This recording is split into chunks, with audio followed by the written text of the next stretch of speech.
నమస్తే, welcome to news today. ఇవాళ ఒక సూపర్ స్టార్ హీరో మన ముందున్నారు. 50-40 ఏళ్ల కిందట అమ్మాయిలకి తను ఒక సోగ్గాడు అంటే ఒక లవర్ బాయ్ అనమాట. మీకు అర్థమైపోయి ఉంటుంది ఆ హీరో ఎవరనేది. నమస్తే అండి శోభన్ బాబు గారు, జూనియర్ శోభన్ బాబు గారు. God bless you.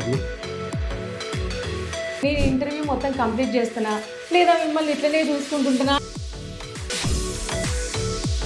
అందగాడు, సోగ్గాడు అనే పేరు శోభన్ బాబు గారు నన్ను ఈ విధంగా చూస్తే శోభన్ బాబు గారి యొక్క బర్త్డే ఫంక్షన్లో ఇక్కడ అసిస్టెంట్ డైరెక్టర్లు ఉంటారు. ఏదో డైలాగ్ చెప్పవా అంట, మనం చెప్తాం. దాన్ని పక్కన పెట్టి నాకు వచ్చిన క్యారెక్టర్ని ఎవడికో వేయటం కోసం ఒక డైలాగ్ చెప్తారా నాటకాలలో? అంటే మీకు బాగా ప్రశంసలు వచ్చినాయి.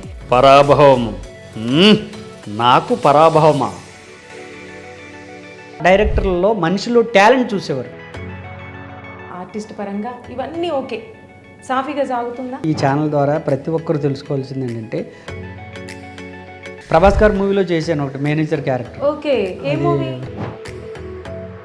కళాకారుడు మంచి బట్టలు ఎలాగ నీట్గా కనపడతారో లోన కళ్ళంట నీళ్ళు రావట్లేదు. కానీ ఇక మేకప్ మ్యాన్ యూనియన్లు ఉన్నారు, వాళ్ళకి అమౌంట్ రాకపోతే ఈ చిన్న ఆర్టిస్టులకు మట్టుకు డబ్బులు ఎగ్గొట్టి సార్ మా డబ్బులని గట్టిగా అడిగితే మళ్ళీ ఈ మేనేజర్ ఏమంటాడంటే సినిమా యాక్టర్ అంటే రోజుకి 10,000 వస్తాయండి. అసలు విషయం ఏంటి? ఇది నిజంగా చిరంజీవి గారు లాంటి ఆయనకు తెలవాలి.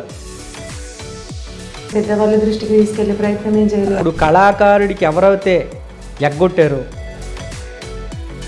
కృష్ణ గారు నటించేవాడప్పుడు ఆయన ఒకటే అనేవాడు అంట, ఆయన చేసిన పుణ్యమే ఇవాళ మహేష్ బాబు గారు స్టార్ అవ్వాడు.